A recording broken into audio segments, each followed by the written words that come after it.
For the video, can you state your name? Sure. AishaDew. Okay. Aisha, how are you connected with the Children's Theater? I was a participant. Okay. What was it like being a participant in the theater? What kind of things did y'all do during practices? You know, there is just so much. It's really hard to come up with like a few good things that happened. But I will say, definitely, I discovered a creative side of myself, creativity within myself. So we were able to create our own works, and so I remember for perhaps 1 or 2 shows at least, I was able to write and perform my own piece.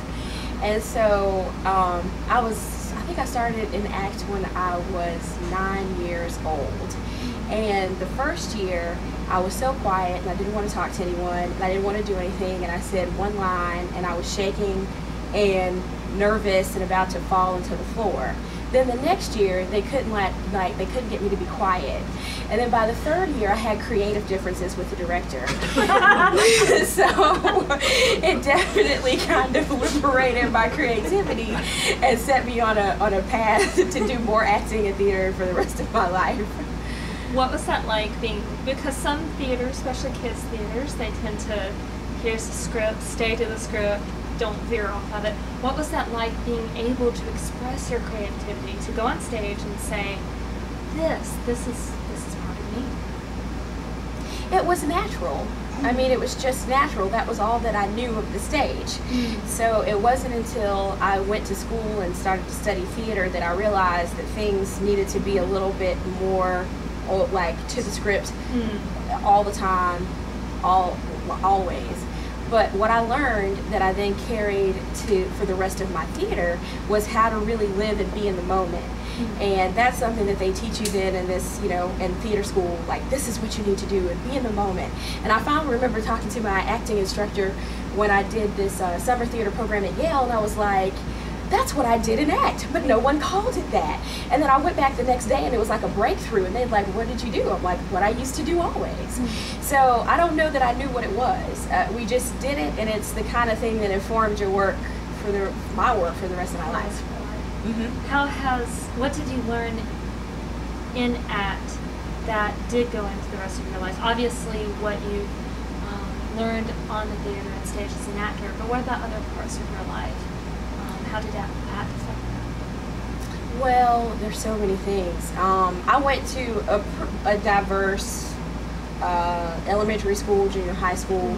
So this was the only opportunity I had to be around a lot of African American children, right? So for the whole summer, it was just like the most amazing experience to be around other children who had the same interests that I did. And the interests were also diverse outside of theater. Like, we would do things like go ice skating together. I mean, we played four squares. I mean, we just did all this. So it taught me how to be a part of an ensemble, a part of a unit, and to work together with people. The one thing I remember too is that I was very clear that we might have our differences off stage, but when we were on stage, then we were to help each other. If someone dropped a line, you were to pick it up. If someone forgot where we were, you were to do it, no questions asked, and keep on moving. And so that's one piece that I really carry with me for the rest of my life. And then also, it just gave me such a deep knowledge and understanding of literature and history. We did Ramses, A History of Ancient Egypt. So I just thought I was a young Egyptologist, actually. And so, yet again, I would talk to my teachers at school, and I'd be like, well, what you don't know about Egypt is this. And so, you know, I mean, but it also gave me, I mean, you know, what I'm referencing too is that they gave us the ability to think freely and know that our opinions and our thoughts mattered, and to cultivate our own thought process. So that's something that you just can't gain, I think, in sometimes the normal school setting. The fact that your thoughts matter and that you're valued. The other piece was just this really great understanding of literature. So I did this poem, If We Must Die. And I found out after a show that which was written by Claude McKay. And then I found out afterwards that it was actually used in Germany by the Germans, and they didn't know that it was written by an African American, right? And so then when I was in literature in class in college, I referenced that basically the African American voice's story is universal, and I know so firsthand. Because they said, how can an African American writer, I think they're referring to Audre Lorde at that Lorde, how could she be understood, or how can she translate into how can you translate her experience into someone else's? And I said, well, if you don't know who the writer is, the voice of your writer is actually universal. And so that's not something that I learned in school, in high school. That's not a place where the classroom took us. That's a place where if you learn something, you know it internally, by performing it and doing it over and over again, the conversation grows in a way that doesn't grow in the classroom. What was your favorite performance from ACT that comes to mind? When you think of a performance from ACT, That's another hard question. It's just so hard. I don't know. I mean, I loved all the shows for different reasons. And I probably knew them all by heart until I was about 25.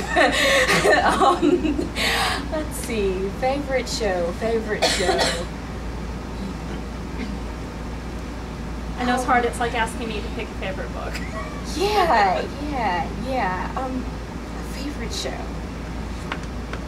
I'm gonna come up with one, I promise. Okay, When I Think of Harlem. That was one of my most favorites. Yeah, it was fun. It was fun. Yeah. What do you think the legacy of ACT is going forward? The legacy of ACT is probably a dual legacy. So there are all of these people who are products of Afro-American children's theater.